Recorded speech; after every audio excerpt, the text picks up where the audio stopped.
So in today's video, I'm talking about overcoming resentment in relationships with toxic people, because that requires a different set of skills. So in this video, I'm going to share my step-by-step process on how to let go of a resentment. But if you're new, my name's Michelle Ferris. I'm a psychotherapist and I love helping people create relationships that work. So a resentment is when we feel like we've been treated unfairly, but instead of dealing with it directly with that other person, we hide it. So when you're thinking about letting go of a resentment, I want you to remember that it's not about forgiving the other person. It's about healing that hurt so it doesn't hurt you. So when someone hurts you, we basically have two choices. One is to deal with it directly with that other person. And two, if that's not an option, and this may often happen with toxic people, is we have to find a way to heal it within ourselves. So I'm going to show you ways to do both. So healing resentments can only happen when the pain of keeping them gets greater than the fear of facing them. You're sick and tired of that hurt festering and really causing havoc for you and the relationship, because most likely when you're resentful over a period of time, it creates separation in your relationship as well. If you're struggling with a resentment, say me too in the comments. This video is going to help. So let's talk about the 7 steps for how to heal a resentment. The first step is write out your resentment story without censoring it in any way. This is when I want you to let all the ugly stuff come out. The blame, the name calling, the swearing, all of that I want you to get down on paper. Because part of letting go of a resentment is letting it come up in its entirety, which means getting really honest with yourself. All of that hurt that's stuck inside of you, I want you to pour it out into a journal, because that's your first step in healing a resentment. It's also going to be helpful to read what you wrote, because often that can promote clarity and awareness on just how this resentment has impacted you. And let's face it, it's probably going to be ugly, but that's okay. Don't judge what you're writing, because it all needs to come out in order to deal with it and face it head on. And when you're talking about healing a resentment with a toxic person, the story might go back a few years or several months. There might be more than one incident that comes up for you, and that's okay. Now, the second step I want you to do is I want you to write a letter to that person who hurt you, and write the uncensored version of everything you wish you could tell them directly, but you're not going to send it. Again, this is more for you to practice directly confronting them without actually telling them how you feel. Because writing them a letter and then reading it out loud can really promote some healing. And sometimes what I recommend is going to a safe place like in nature or some place where you feel calm and connected, and read that letter out loud. And you can even add a prayer. Please God or higher power or universe, take this resentment from me. I am giving it to you now as I read this letter. That can be a very powerful way to deal with a resentment. The next step in how to let go of a resentment with toxic people is you need to set very specific boundaries, because most likely with toxic people, your boundaries are going to need to be even stronger. So you might think about how much contact you even want with this person. Is it safe to consider talking to them directly about the resentment? Because we're going to talk about that in a little bit. Do you need to be mindful of how much physical space you have between you and them? Because often if we're standing too close to someone who's toxic, we can feel that and it can really dysregulate us, and I don't want that for you. So part of this process is thinking about what boundaries you need to set, especially given the person's behavior, because their toxic behavior is going to guide your decision making in this process. Because you need to feel safe enough to share your resentment if that's what you choose to do. So the next thing I want you to consider is to find your part in the situation.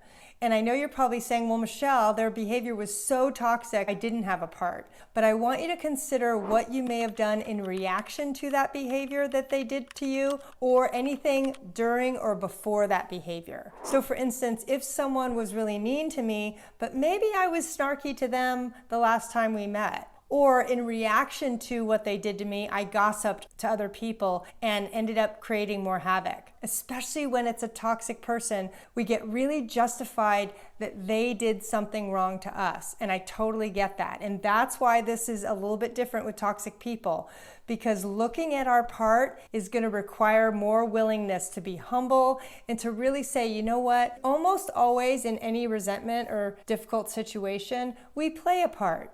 Whether it's our own attitude or reaction, what we say, don't say, whether we ghost them, give them the silent treatment, the more you get to your part, the more you're going to be able to get to the next step, which is finding empathy for that other person. Letting go of a resentment does not mean you're condoning the behavior, because what we want to do with empathy is change the story, especially if we've gotten attached to a victim story. And let's face it, sometimes we do feel like a victim of somebody else's behavior. I still do today. But when I can go back and find my part in that situation, I will get some empathy. So some ways to do this might be to think about what are some qualities or struggles that that person has gone through that might explain their behavior. Again, we're not justifying it, but we're trying to understand and put ourselves in their shoes a little bit. What kind of background did they come from? How were they treated as a kid? What struggles or limitations in their own personality do they have? Because not everybody is good at being accountable and communicate and handle conflict. A lot of people just don't have the skills. And sometimes that's the best empathy to have for someone, is to realize for whatever reason, even if you don't know what that reason is, the other person just doesn't have the skills to be able to do this work and to really be accountable for their own behavior. That's not about you, that's about them. That can also be a way to understand what's happening and build some empathy. Because what that's going to do is that's going to change that victim story that we tend to create with toxic people. If you've ever felt that way, say me too in the comments. I'm right there with you. But finding your part and building empathy is going to help. Okay, so the next step in how to let go of a resentment is deciding whether or not you're going to confront the person directly. And I'm not talking about texting or emailing or sending letters, because it doesn't give you any closure. You're basically sending something out in the universe, hoping that it's going to land, but you have no idea, because when you send a text or an email, you don't know how it's being received. And to me, that's more problematic than actually taking a risk and doing it at least by phone. Because with a toxic person, you may not want to do it directly because it doesn't feel safe. But when you consider confronting the person directly and saying, hey, I need to talk to you about what happened because it's really bothering me, here's a few things I want you to think about. Will you be physically safe? If this person is rageful, tends to throw things, has ever hit you, then absolutely not, you're not going to do this step. But if, on the other hand, the fear is driving you to say, no, they're too toxic, I can't confront them, but there's no real evidence that they're going to harm you, I really want you to consider handling it directly. I did this years ago with a family member, same family member I originally talked about. I called them over the phone and I said, I just need to let you know how this impacted me growing up.